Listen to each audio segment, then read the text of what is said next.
bilihin sa merkado. Thank you po. Thank you, Chloe. Next question, Eden Santos, Net25. Good afternoon po, Yusek. Kaugnay po nung, yung sikat ba ito, scatter na binabanggit po. Alam naman natin na hindi lang po siya cocaine o iba pang illegal drugs ang nakaka-addict.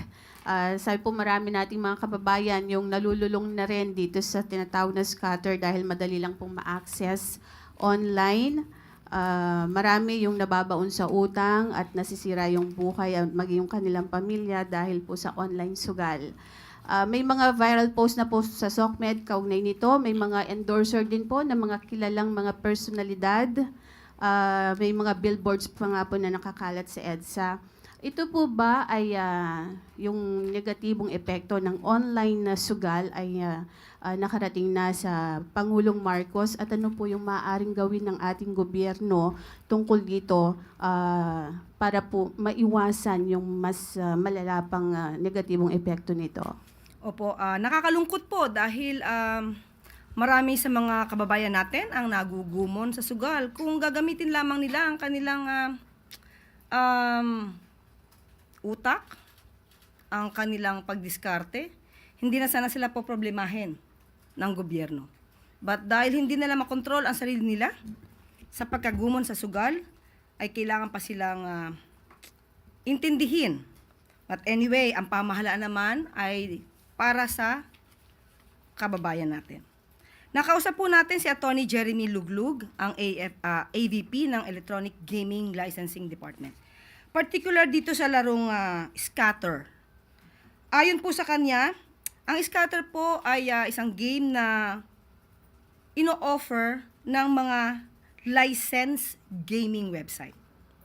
So kapag ka po ito ay in-offer naman ng isang licensed gaming website, nakokontrol po ito, namomonitor po ito, at kung ang pamilya man ay nagkakaproblema sa kanilang kamag-anak dahil nagugumon sa sugal, maaari po sila agad pumunta sa PAGCOR para po maban ang tao na ito sa paglalaro.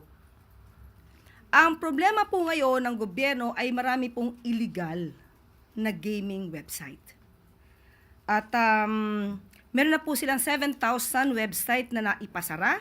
Ito ay pinapaalam po sa DICT para po maipasara. Yun lamang po, kapag ka po naipasara, mag-iiba na naman ng website. So, pero hindi po titigil ang PAGCOR at ang DICT sa pagtanggal ng mga ganitong klaseng website. Kaya lamang po ay magiging paulit-ulit dahil paulit-ulit silang nagbabago ng kanilang website. So, tandaan po natin, hindi rin po tutulugan ng gobyerno ang ganitong klaseng mga problema. At sabi nga po natin, patuloy po sila nagtatrabaho para po ito ay masawata. At sa tulong po rin ninyo, doon sa mga nag-e-endorso, kung ito naman po ay hindi lisensyado, huwag nyo na pong patulan ang ganitong klaseng mga pwedeng pagkakitaan. Yusek, since sinasabi niyo po paulit-ulit lang kahit na ipasara, wala po bang plano ang administrasyon ng Pangulo para po ito ay ipatigil na lang din kagaya nung ginawa sa Pogo na pinaban po? Hindi po kasi siya ay maiko-compare sa Pogo. Sabi nga po natin, ito po ay nanggagaling sa illegal website. So, ang tangi lamang po natin gagawin ay laging patanggal, ipasara, through the DICT, itong mga illegal website na to. So, yun po yung nagiging problema dito. Pero hindi nga po ito titigilan. Kahit paulit-ulit silang pumapasok, yung website nila at na-access ng mga kababayan natin, paulit-ulit din po silang tatanggalin. Pero ang pakiusap ko sa ating mga kababayan at sa mga pamilya, kung ang inyong mga kamag-anak naman po ay nagugumo na sa sugal, ipag-alam lamang po ninyo sa PAGCOR at mabilis po itong aaksyonan. Meron po bang hotline or ano na pwedeng puntahan ng mga pamilya nila para doon or personal saan pupunta sa opisina ng PAGCOR? Meron po sa website po ng PAGCOR kung paano po ito ma-access dahil mabilis daw po kapag ka po inyong inireklamo ang inyong kamag-anak na nagugumon sa sugal, madali po nilang mapapatanggal at mababan ang kamag-anak sa anumang platforms. Maraming salamat, Eden. Next question, Pia Gutierrez, ABS-CBN.